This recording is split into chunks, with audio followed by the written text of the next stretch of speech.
You need a slate? Is that what we're doing? Yeah, he's just slating so we can. Okay. I know the terminology. Got you. Are you recording already? Oh, okay, bet. There it is. All right, we good? Yeah, I think so. All right, so let's do this. Let's start by introducing ourselves. Rated TG, music producer, engineer.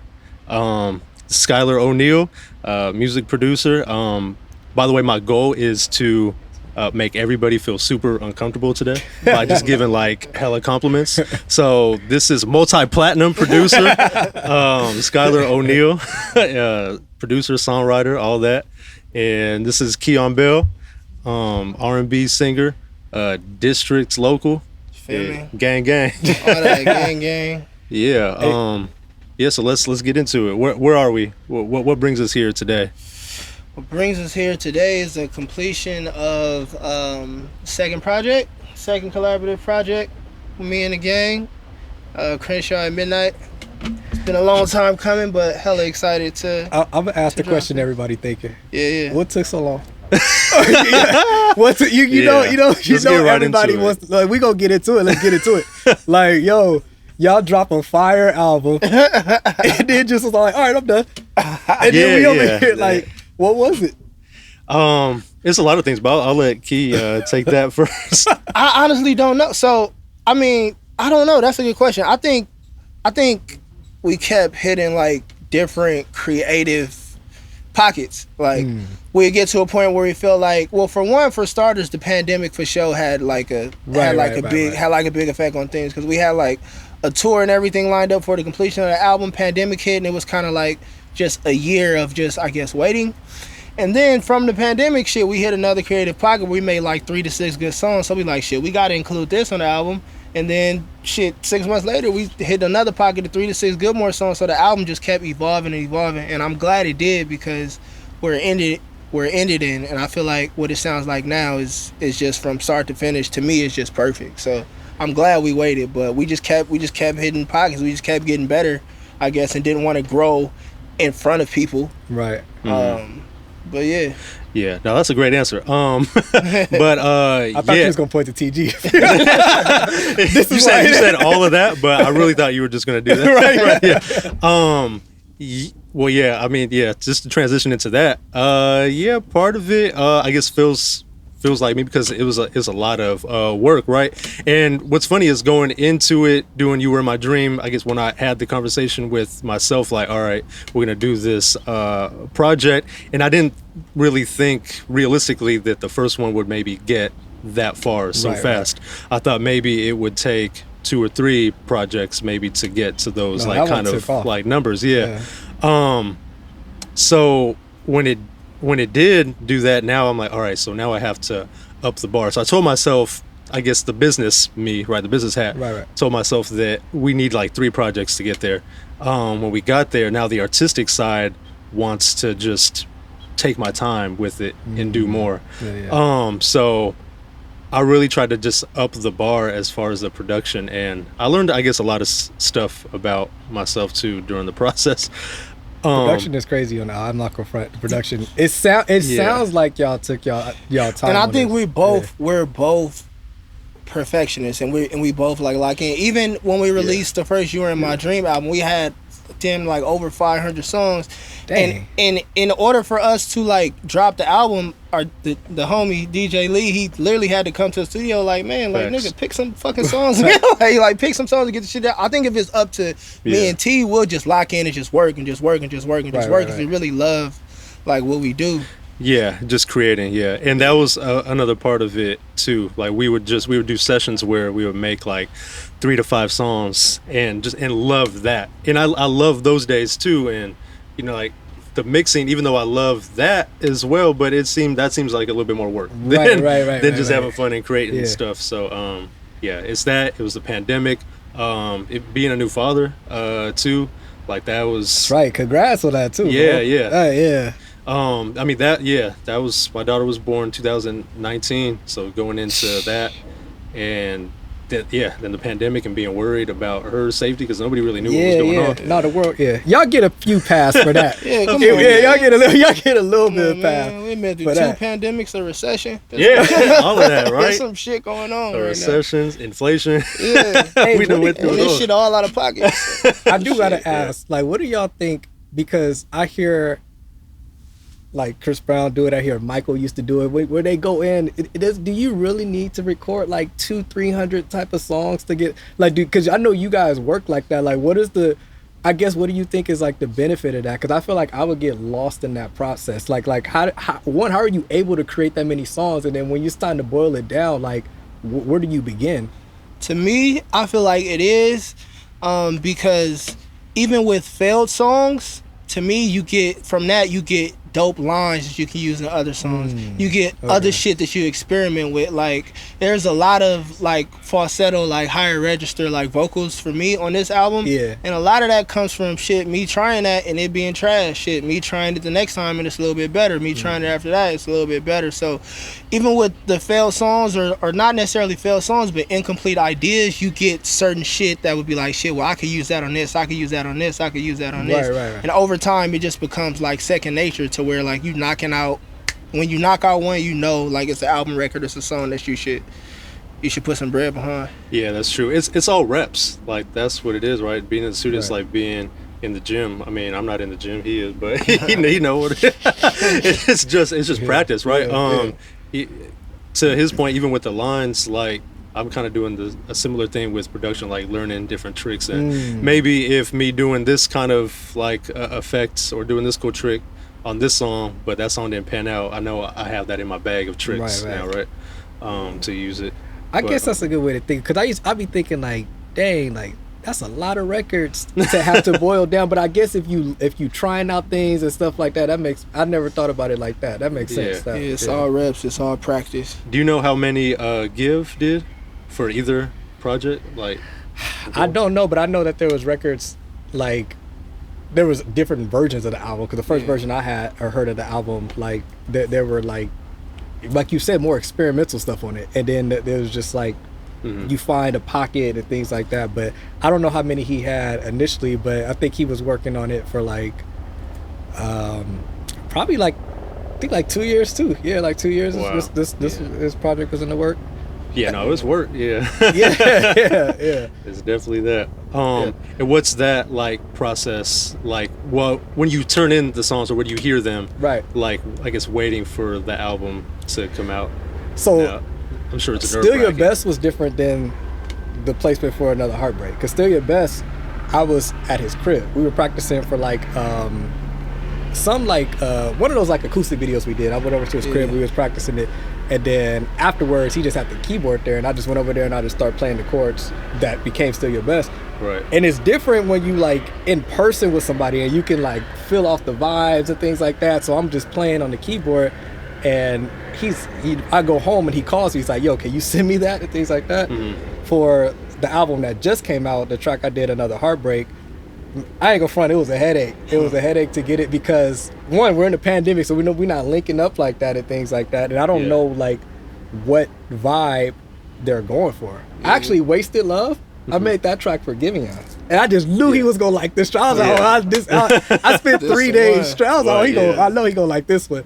And then before I even played it for him, he was like, yeah, we got enough like 6/8 ballads. And it's a 6/8 ballad, so before I even could play it for him. But I was like, I'm gonna send it to him anyway. And he said he liked it. He had some ideas for it, but he didn't end up using it, so I used it. But Another Heartbreak, like, we were sending tracks after tracks after tracks, and just like nothing was landing. And then he finally sent me something. He was like, yo, I'm kind of looking for something like this. Yeah. And that track, Another Heartbreak, me and my brother did that track like 10 years ago. Damn. Really? Yeah, like 10 years ago we did that track. Of course it's updated, and then like, you know, Jahan added his stuff, and then Leon, he added some stuff though too, but the core of it, like, we did years ago. But it was, see, that's the reps. See, you had that's it. True. Yeah. That's true. Yeah, you had it to come back to. Because we was making a whole bunch of new stuff, and it was just like nothing was hitting. And then like a track that we did years ago was all like, oh, it fits perfect for what we're looking for. But yeah, so like, but I mean, it worked out because he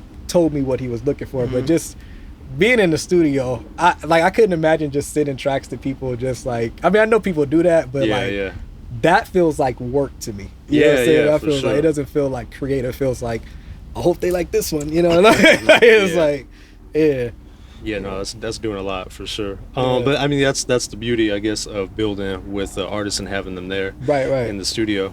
But yeah, it's so crazy because I feel like I'll send like some of the best ideas, and it's a different feeling, right? When you hear it through an email, opposed to like you opening up Fruity Loops or whatever and then pressing play, like for that artist, like it's a different energy. It's totally different. Yeah, I'm a first timer. Like as soon as the first time I hear something, if I don't have something for it the very first time, like if it's sent to me and as soon as I press play I don't have something for it, then I know that it's not for me. Bro, you wrote July in like 8 minutes. Yeah. No, that was. I remember I told you, I was like, I didn't even want to give you the beat. I was like, bro, I got a track because I knew you would do better on it than I would, and I was just all like, dang, am I gonna give him this track? Nah. And of course he did. I couldn't even hear myself on the track, but I was like, bro, I got a track. I kind of want it, but I think you would do better on it. And bro, like that was my first time. It's different just even being in the studio. If I think I sent the record before, but it's different. Like, let's play this right now, and then you just went in there and just knocked the track out. Yeah, that shit has kind of like crippled me creatively, because if I hear a song and if it get to like 10, 15, 20 minutes, I don't have nothing. To me, in the back of my mind, I'm like, this can't be it. Because for like most of the stuff, either on the album or stuff that we do, that we create, I literally like, by the third time I hear the beat, I have like damn near the whole song. Oh, dang. So that shit is kind of, I don't know, it's just like a feeling for me. And then like once I hear a beat that unlock like a memory or a feeling or something I could tap into, that shit. So is there any track that made it on the album that took you longer than 10 minutes? Yeah, a couple. So it's two on the album that took a little longer than 10 minutes. One is Over It. Over is my second favorite one. Yeah. The reason why Over It took longer than 10 minutes is because the second verse, I was pissed off at that bitch. Like, we was in the real story. And no, it's crazy because we was all in the studio. You could tell by how many people was on the song. Yeah. So like the whole camp is in the studio and everybody's bouncing off ideas. And I'm in the corner clearly fighting with my bitch. So I'm in the corner. There? No, she's not there. I'm writing this line about you. Nah, but we was like going through it back and forth or whatever. And it's crazy, the day we made Over It literally was the last day I spoke to her in life. Jeez, I didn't know that in life. Yeah, that was like, that was like, I had no idea. Oh God, like I got over it, got it out. That was that. But nah, we was all in the studio and everybody's putting ideas on there, and I'm like, shit, I got something, but like just chill. So I'm in the back, just going crazy. Dear Darla. Oh God. So yeah, I'm just letting that bitch have it. Like have a piece of my mind. Then I go in the studio and laid at it, pretty much said everything that I was kind of feeling. That's how Over It has that energy. Yeah. And also FDA is the other one. Because I normally don't write. Like I usually just freestyle whatever. This nigga TG, dog. I pressed her. TG sold me on this Over It beat. Like before he even played, The FDA. Yeah, FDA, my bad. He never give me a disclaimer or nothing like that. Before this nigga even played the beat, he like, yo, I got this beat. I really like it. I'm like, all right, bet, play it. He like, you remember the Black album when Pharrell was in the studio with Jay-Z, and was it? It was Allure. Allure, yeah. He gave that speech. He said, "That's it. That's the speech." Yeah, no, it was like, "This is my speech." This nigga's I'm gonna get this off. He's gonna listen to every bit of this. He like, yeah, I got this beat, man. You know, I'm like, all right, bet, yeah, play, load it up. He like, yeah, you know, I really like it. You know, I'm like, nigga, play it. he like, you know, even if you don't like, you know, I'm gonna give it to somebody else. I'm like, nigga, play it. Fucking beat. So yeah, like 10 to 15 minutes go by, and then this nigga play it. It wasn't 15 minutes. I'm like, nah. Cole's going in. But nah, I'm like, damn, I can't drop the ball because clearly the homie like sees likes something. this track. I'm like, he sees something in this, so I'm like, clearly I gotta give, you know what I'm saying? I gotta give my A1. You know what sold me on that one? That guitar coming in, because I did not expect, because it's such a bop. I did not expect something so melodic to come over on top of it. Like that's the part that was like, that sold me on the track as well too. Because, and honestly, I think like we were talking a little bit offsite about how like there's that one and then Mood kind of like you know more turned up. Yeah. But I think what ties everything together is there's something like melodic in the, like this whole album is really musical as well too. Even like how you were saying, because I noticed too, you were using like a lot of more false melodies and things like this. It seemed like you were matching like if the violin was doing this or the sax was doing this, like you was going with your vocals too. I did notice it was like a lot of musicality. So like when, it sounds like y'all put this one in the oven. So I would get. But was that like intentional to like make this one more musical, or was that just how it naturally developed? That was definitely my intention for it. Again, just trying to overachieve, and with the numbers going up. So we dropped the project in February. You Were My Dream. Yeah. And 3 months after that is maybe around the time we did Over. That was the first one that started the album. And I'm like, nah, like if they like that and they're calling him the face of R&B, watch this.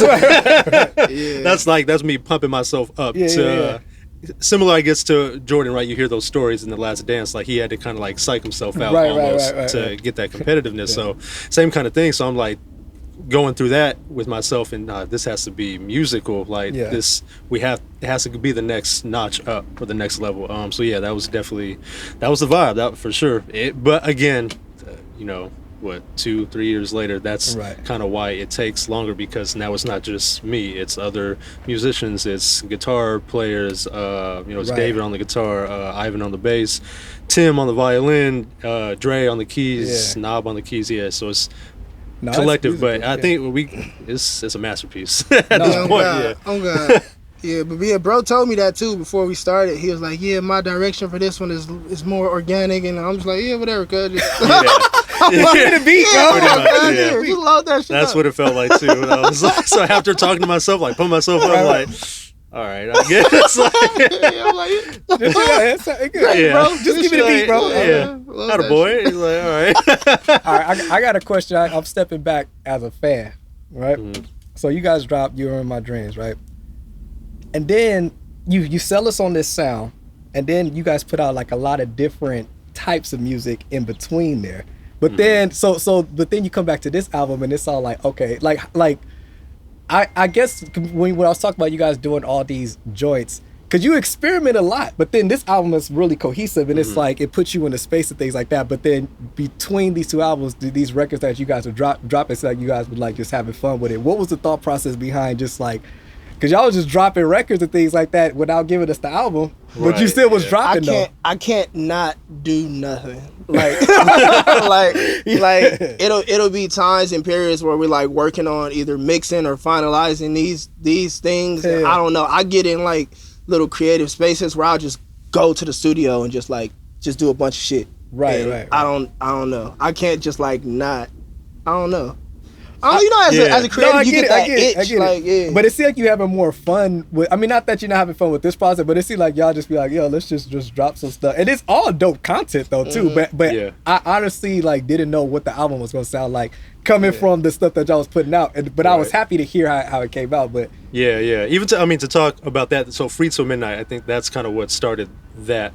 So after the pandemic started, I kind of, nervous, I guess, about the pandemic. Stayed at home a little bit more, concentrate on being a father. And shout out to Pure, but like Keon took Pure. They went to Keitel's Studio Reasons engineer, and they knocked out Free Till Midnight. And that again, but that's why I work with him. With Keon is because he takes the initiative to do stuff. He's not waiting around for me to pick it up, to pick up the slack or to do anything. So I wasn't even necessarily involved in that per se. I think I was afterwards when I like kind of put my touches on some stuff. But I mean, that was all them. Starting that. I actually came from like some a supporter of ours. Her name is Amanda. She's like one of our biggest, like best supporters. She actually just randomly one day hit me and said she needed some more content. So my original plan was just to go to the studio and make like little trailer teasers for like Instagram, just to post for content. And this shit came out to like some dope ass songs. So it ended up dropping just from somebody saying like some shit like we need more content. So I actually was reading an article Giveon had talked about it. He was and it's crazy that he said this because I was feeling the same way too. It's like, because there's artists and then there's content creators. And now artists gotta be kind of like content creators too. Like that's why he hates it. I hate that shit. Bro, I hate that. You seen it? Bro, I hate that. I hate that shit. That's because content creator is a whole nother like set of skills. No, it is. Like, I think look at all this stuff we got here. I think you could go either way with it, right? Like, I think you can either be one of those people who are good at content, creating content. Sometimes your art hits, sometimes you don't. Or you could be one of them niggas who just focus on the art, and every time you drop, you know, your shit's dope. But yeah, I hate that shit, fool. Like, sometimes I want to make content, sometimes I don't. I hate when that shit becomes like a job. Right. This is like continuously sinking. Like the mic just keeps. Yeah, we go. See, this is the content stuff. You know what I mean? You gotta be an artist. You gotta be a technician. You know what I'm saying? Yeah, no, I hate the content creation piece of it, but I mean, you gotta do what the fuck you gotta do. I guess I don't know.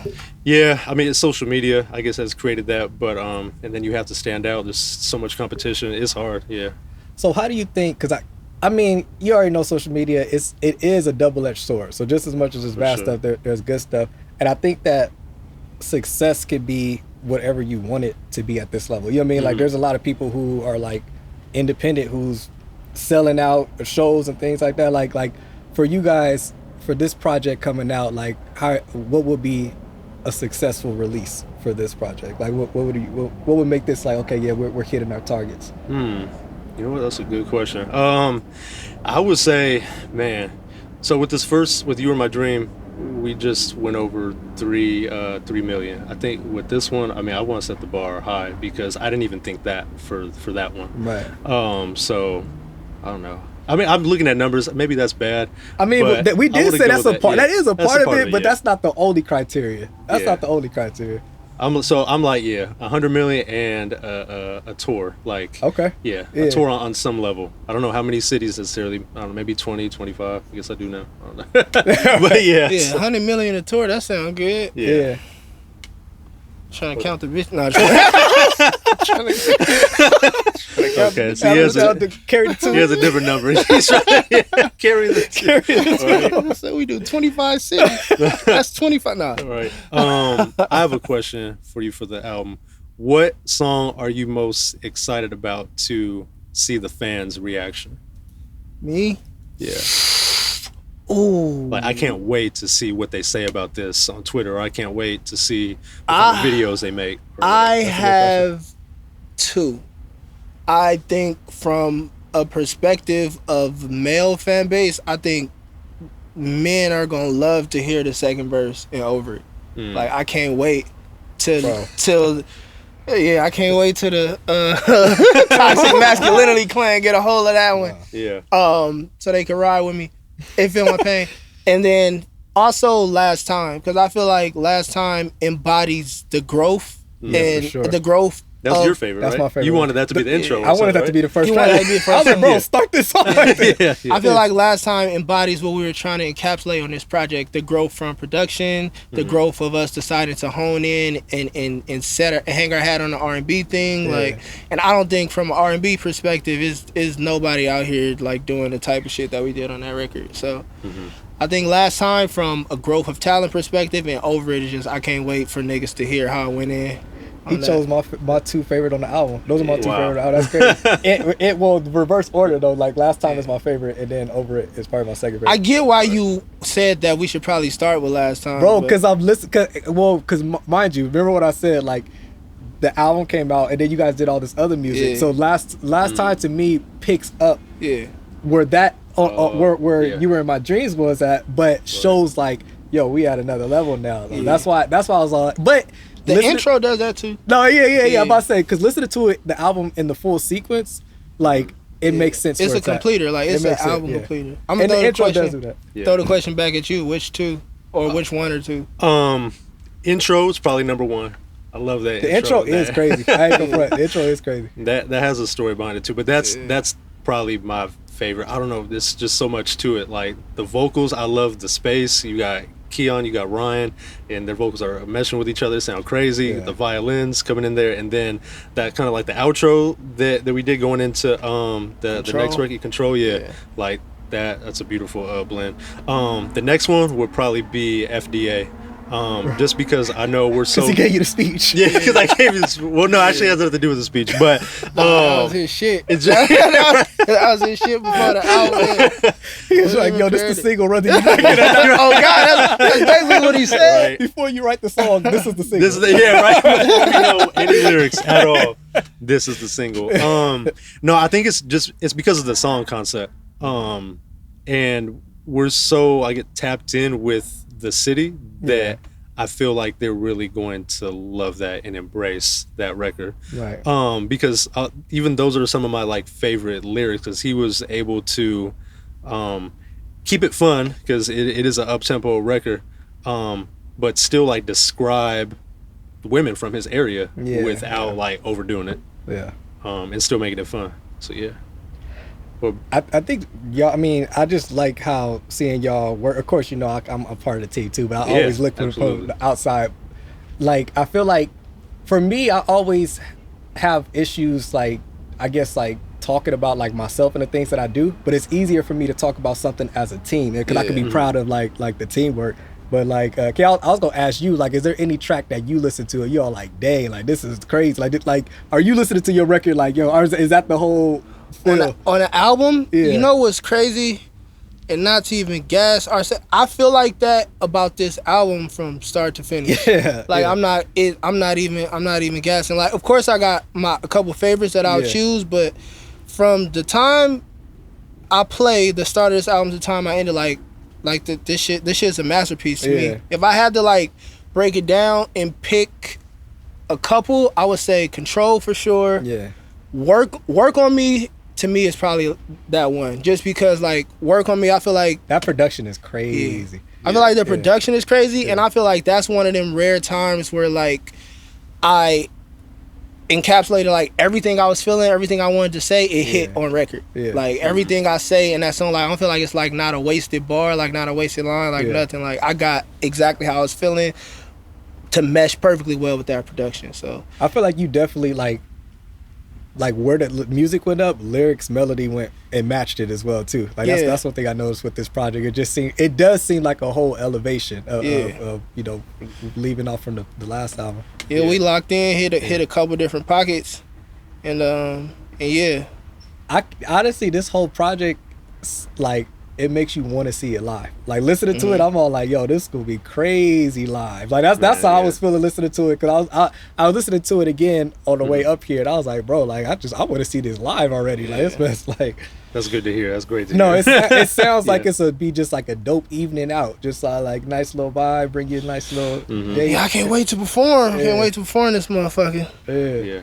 Hopefully with auto-tune this time. Yeah, hopefully. Yeah, here you go. Yeah, that's a wild story. Might as well. That's a very wild story. Let's see. How do you think the creation of this album differed from You Were My Dream? Like, I mean, maybe we've already talked about it in parts, but I guess for you personally. Wait, did y'all do as many songs for this one as you did for You Were My Dream? Yeah, more. Dang. Yeah, probably over time. Probably more. I think we both, although we may not have spoke on it like as much, I think we both had a feeling of we gotta crush You Were in My Dream. Like, I feel like it would be songs that we would make, and they would be dope songs. They'd be good songs, probably fire enough to release, and that's probably why this project took a little longer. But we like, nah, we need to go here. Like, we need to go here, we need to go here, we need to do this. So I feel like even though it's probably unspoken, we both had that in the back of our head. Like, as far as the R&B thing, if that's what people, you know, are saying or gonna classify us as, we gotta kill that. If these like specific songs on You Were in My Dream, people like them because of how diverse the project was, we gotta take that even to another level. People like the visuals, we gotta, you know what I'm saying? So I feel like we really focused on every specific area and making it better than the previous one was. So that's probably why it took a little longer.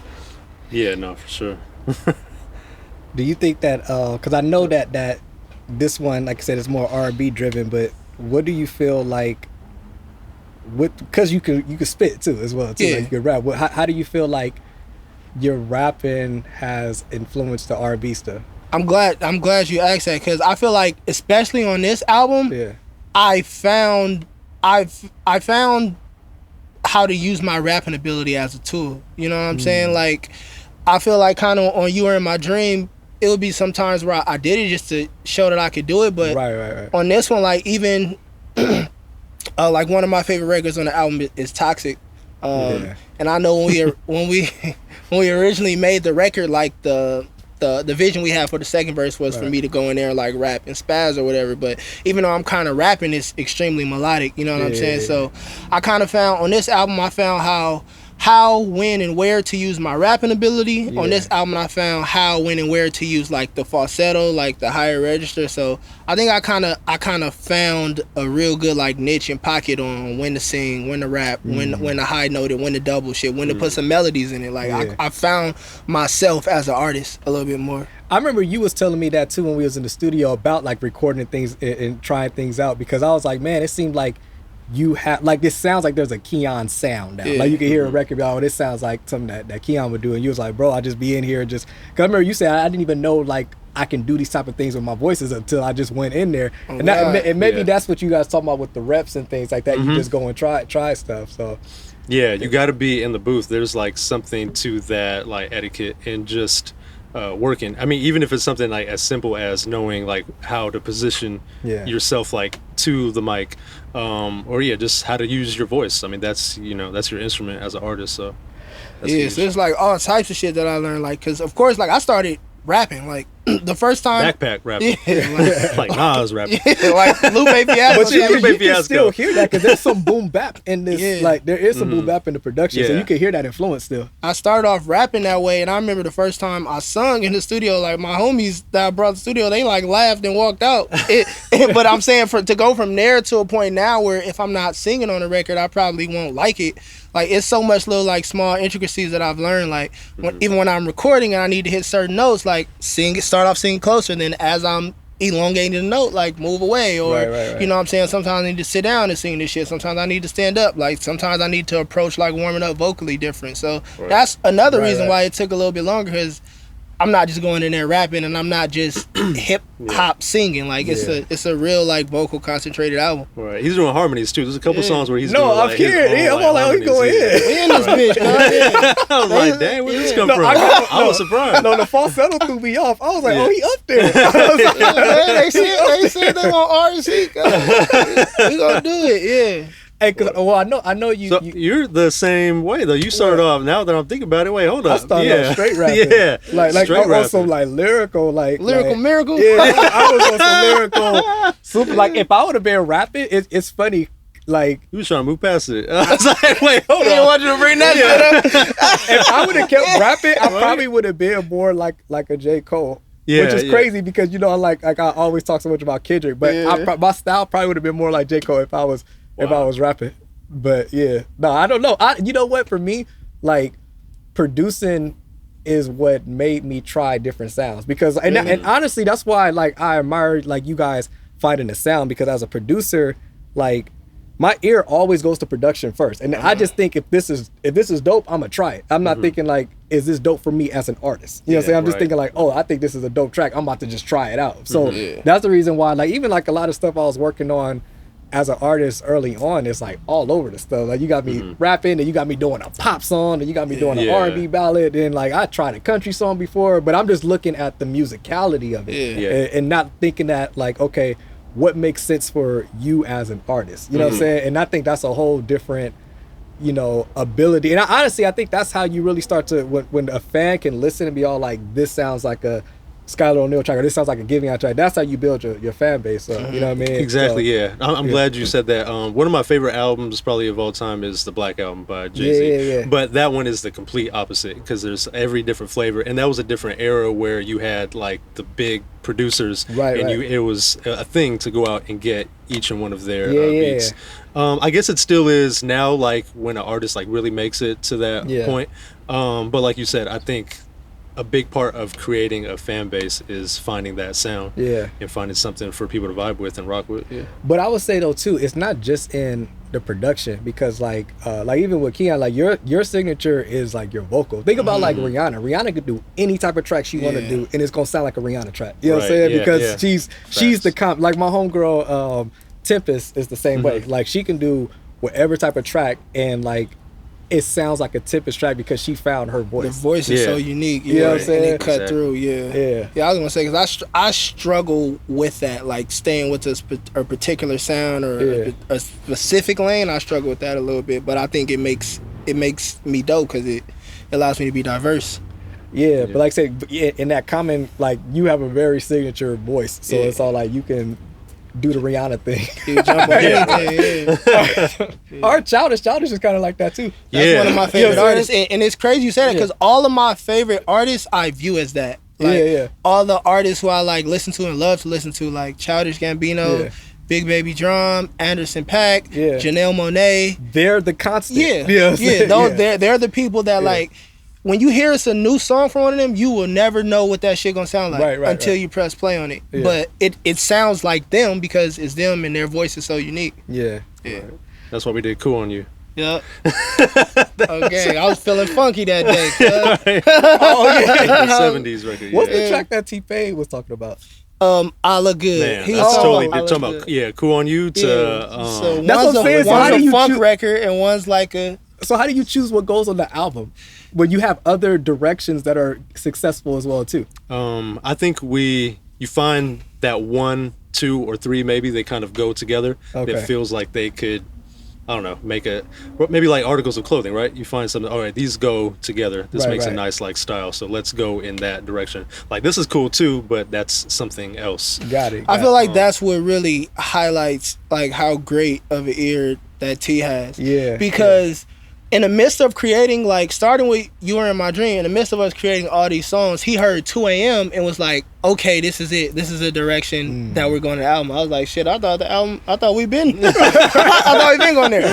And then for this album we made Over It, he was like, this is it. You know what I'm saying? So he's able to hear something and then immediately be like, okay, now we create around this. And that highlights like how great his ear is. Because if it was just up to me, I'd just be in that bitch rapping and tapping. Bro, having a producer is such a big deal because it's all like, especially as artists, like you just said it too, like you go hop on whatever just because you know you like it, but having like a producer to actually put the vision together and just be like, yo, I think this is, you know what I mean? It teaches you do, but I noticed that growth for you too, not even just with the because you know we had the conversation about beat making versus producing. I think you kind of like grew out of just the beat maker to like the producer, you know what I mean, and like seeing like here's what the whole project sounds like, because we used to have that conversation about like, oh, like I want to be the person that actually makes every type of beat, play everything, and it's all like, that's cool, but you also got to know what sounds good together too.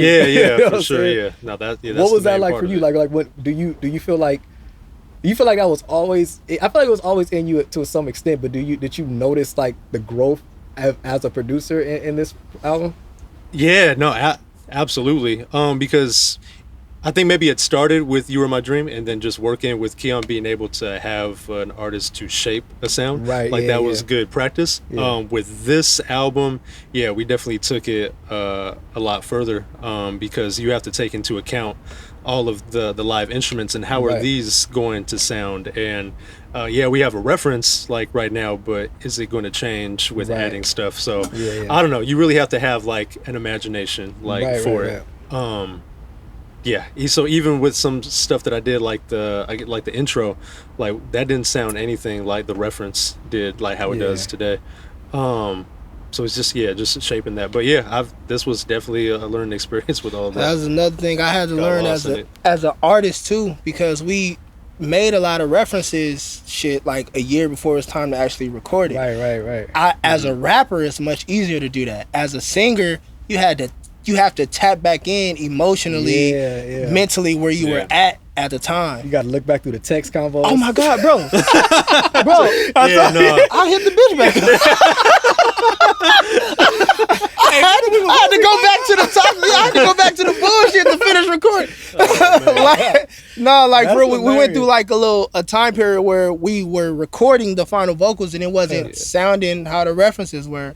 I had to do some Googling, and watch people who had to do that talk about it. I was like, damn, I got to go back there. Yeah. And I really had to do that. That's something that we learned about the process for this last album that we probably won't be carrying to the next album. Yeah, Is remember when we talked about like we just love to knock out 3 to 5 like ideas a session. Right.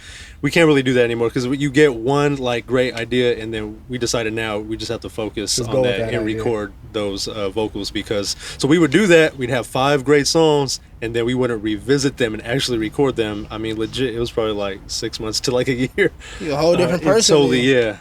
So yeah, we won't be doing that anymore. I don't know if you're gonna answer this, but is this album about one person?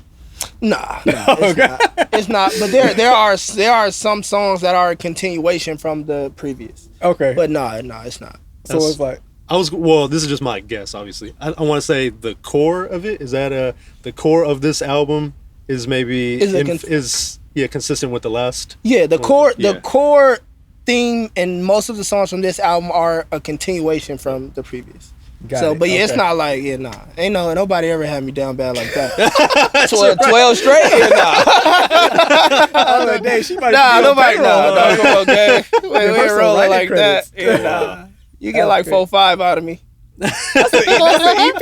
You get an EP. Well, speaking of that, you know what? I think you were doing kind of like y'all solo tracks here where you just did random things, but then you start doing these little packs of things like that, and that kind of got us back into the mindset of like what the album was gonna sound like. Was that intentional? Because it seemed like that started to be more like, okay, this is what you could expect the album. It kind of seemed like you was trying to shape the listener's ear for this project a little bit. I think that's exactly right. And we just had so many songs too that it was like, all right, we got to get them out quicker than just one by one. So we started combining them. Because Pure, he's in this, like, Keon's in the studio with Pure recording. He's in the studio with me recording, so he just has like a huge catalog at this point. Songs. Yeah. So we're just trying to get them out. And then keep a consistent theme, you know what I'm saying? Right. Yeah. That sounded like the album. So yeah, we did all the midnight packs leading up to the Crenshaw At Midnight album to keep the theme consistent. Yeah, just to keep the brand consistent. Because with the album being called Crenshaw At Midnight, we just wanted to keep teasing that title. Right. That's dope. Yeah. I don't know why I'm just now putting that together. The midnight packs, and then like I didn't know you were saying July. Yeah. I didn't know why. That was crazy. I was like, what is he saying? Why is this song called July? I love the lyrics in the song, but why did you title it July? I thought you. What did I thought you were saying? I thought you were saying you lie. You lie. And then I was like, why is this song called July? She did that too. You was stuck on that toxic shit. You was stuck on that shit. Right. But this project, I'm excited about it. Sometimes I almost feel guilty about how excited I do feel about it because it's the artist project, but I feel he's like, it's mine. But I feel it's so Keon on it. You might see his face. But this is my project. This is my debut album. You gonna see the album cover with TV on. Basically, that's the alternate cover. Me and Chris are shooting it tonight. Yeah, you did a great job. That a boy. But no, I was thinking about that the other day because I just finished mixing a project for somebody, and they paid me the price that I was asking for, and I cared a lot about that project. Yeah. But then thinking about this, I'm like, I don't think you could pay me enough to care as much as I do about this project. Bro, the producer-artist relationship is like, I mean, you already know the classic Quincy and Michael. Just as much as we look at those as Michael projects, we're looking at it as like, like Quincy is. We're listening to those projects like Quincy is a genius. We even know Michael is a genius and all that stuff, but there's like, and maybe that's more for like the musician nerds and stuff like that. Because I look at like Michael and be all like, what was Quincy thinking? You know what I'm saying? Right. Like, that's how I look at it. Right. But the thing is, it is a match though too, because I remember we was talking too about like all the producers who have a signature sound. They have an artist who introduced that sound. Absolutely. Like you think about like Timberland, Missy, Aaliyah, Genuine. They introduced his sound. You know what I'm saying? So I think like your sound. I mean, it'll be interesting to see. And I ain't trying to take Tommy and give him somebody else, but it'll be interesting to see how you would produce for somebody else. So I got this record. By the way, so I got this record I work. You put the Xian Bell vocal template on me. But I'm wondering how much of this sound are you producing because you're producing to his vocal versus you developing your sound? You know what I mean? Yeah. No, absolutely. I seen an interview that 40 was given about Drake and the sound, that OVO sound that they created. And he was just like, I don't feel a need to give it to anybody else. Right. Because if there's any blueprint. Good answer. It's gotta be that, right? I guess. So that means when I get a no TG production. Honestly, I think it's a drastic measure sound, and all the artists have like a variation of it. You know what I'm saying? I can see. You know what I'm saying? Sure. Like mine's is just a little more raunchy. You know what I'm saying? But like each drastic artist, it's a drastic sound, but we each like have our own little like lanes or variation of that specific sound. And there is a drastic feature on there too, right? It's Leah Wrights is on there. Yep. Ryan, he's a big part of what we do too. He's on 2 of the records. Yep. Mm-hmm. Yeah. What's that like for Jay you? did a lot of writing. Yep. What's that like with you as far as like collaborating with the other artists? Do you feel like it was just like a natural fit, or was that like? Yeah, I feel like all the collaborations were extremely natural and cohesive. Like over it, we were all in the studio that day. Everybody, Dre's in the corner playing bass. He don't even play bass, but he's in there playing bass, and he figured it out. It's on the songs too. Yeah, over it, we was all in the studio. Off and on, me and Cash, we locked in. We got hella records together. So that was an easy lob. Oceans, that was a lot from Reason too. Like most of it was kind of already done. He just shot it over to me. It's like, what you think about it? I was like, nigga, what? Like, what do I think about it? Nigga, this shit sounds amazing. You know what I'm saying? And then after we did what we did, he loved it so much. He was like, shit, y'all could just like run with it. But yeah, all the features and stuff were mad organic because it's a family dynamic. I know you said you feel like this album, you don't feel like there's not many people doing this sound, so like where do you draw like the inspiration from? From a bunch of artists that I listen to that I feel like were timeless. And I know if I name the artists, it's gonna all sound crazy because they're so different, but like some people who I like pull from, for starters is D'Angelo. Okay, I can see that. Whenever I do the little falsetto, little register thing, they call me D'Angelo. But like, they call me. But you feel me? I get that a lot. No, but like I pull from D'Angelo a lot. Well, another artist who I pull from heavily is Nelly. Like he was one of the, not expect that. He was one of the first like melodic, you know what I'm saying, rappers to kind of blur that line between like. Nelly kind of slept though, if we being real. He's one of my top 5. He's my top 5 influences for sure. Nelly. I can see got a diamond album, man. Like if his music wasn't as like fun as it is, he would be in the same like considerations of somebody like a 50 Cent. Like bro's got a diamond album. He should for sure be at least where 50's at. Diamond album. Sure. He's one of the first artists to really take like hip hop rap into like mainstream pop culture. Yeah. He had like a whole crew of people that he introduced and a whole crew that ate because he was so talented. He crossed over them. Like like Nellyville is one of my best albums, and I pull like from that a lot. Yeah. Dang, I can. Would Jay say and Pimp Juice and Us? That's I feel like that was the first time when I heard Pimp Juice. That was one of the first times, even as a kid, like I was wild from an artist. I'm like, this is the same dude that's rapping, the same dude who's hitting his high note. Like, I'm be honest, with Pimp Juice, when I was younger, I did not like Pimp Juice, but when I listen to it now, that record is amazing. It's amazing, bro. And even when you like watch the video too, like from a visual perspective, Nelly was just light years ahead of his time. Dang, I can kind of see. Dang, now I'm thinking Nelly listening to the album, like the way you approach things vocally. Dang, that's crazy. I can see. All right, so you said D'Angelo, Nelly. I don't want to name this. All right, another one. Another one I'll pull from. This is gonna sound crazy, but it's Ray J. Let's wrap it. No. This is my first time hearing this. Hey, first off, let's not act like Ray J don't got cuts. Bro, Ray J got some cuts. People sleep. Hold on. Ray J has cuts. The thing that I take. Wait a minute is one of my favorite joints. Wait a minute is stupid. Stupid crazy. Wait a minute is stupid. Bro, the thing that I take from Ray J is a long time ago. I don't even know how I was watching this or why I was watching this, but he was in a recording session.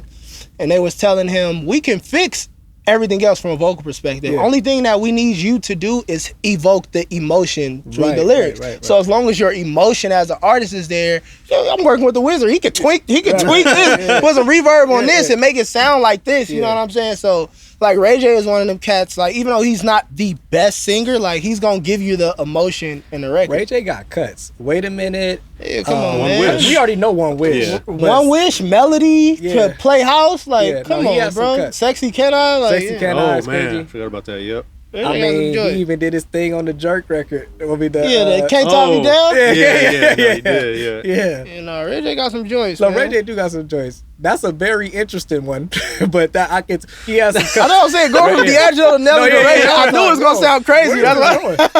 Where's this? Oh, bro. Oh, no. Hey, keep the camera rolling. Keep the camera rolling. I'm sorry. No, you about to get up out of here. Is he on me? No, Nah, you good, man. He wait, No, bro. He's on me. Yeah, he's on